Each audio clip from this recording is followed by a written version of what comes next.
ஆட்டம் valves limited quarterly result announce பண்ணியிருக்காங்க. இந்த கம்பெனியோட ஃபண்டமெண்டல் அனாலிசிஸ் பற்றி இந்த வீடியோக்குள்ளே பார்க்கலாம். வாங்க வீடியோக்குள்ளே போகலாம். ஆட்டம் வால்ஸ் லிமிடெட் 1985 உள்ளே வந்திருக்காங்க. ஆட்டம் வால்ஸ் லிமிடெட் மேனுஃபேக்சரிங்கை வந்து வால்ஸு, பிபி கோக்ஸ், பாய்லர்ஸ் இது மாதிரிலாம் மேனுஃபேக்சரிங் பண்ண.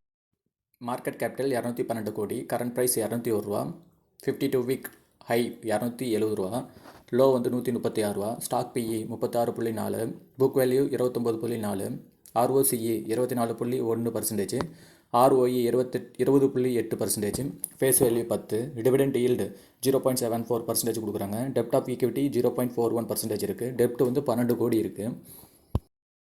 குவார்டர்லி ரிசல்ட்டு சேல்ஸ் வந்து டிசம்பர் 2023 12.19% இருந்திருக்கு. அது மார்ச் 2024 17.25% இன்க்ரீஸ் பண்ணியிருக்காங்க. ஆப்ரேட்டிங் ப்ராஃபிட்டில் வந்து 1.91% 2023 இருந்திருக்காங்க. அது மார்ச் 24 3.99% இன்க்ரீஸ் பண்ணியிருக்காங்க. நெட் ப்ராஃபிட் பார்த்தீங்கன்னா டிசம்பர் 2023 0.99% இருந்திருக்காங்க. அதே வந்து மார்ச் 2024 2.68% இன்க்ரீஸ் பண்ணியிருக்காங்க. நல்ல ஒரு ரிசல்ட் கொடுத்துருக்காங்க ஆட்டம்ஸ் வால்ஸ் லிமிடெட். மேலும் தகவலுக்கு நம்ம சேனலை சப்ஸ்கிரைப் பண்ணுங்கள், லைக் பண்ணுங்கள், மறக்காமல் பெல் ஐக்கானை கிளிக் பண்ணுங்கள்.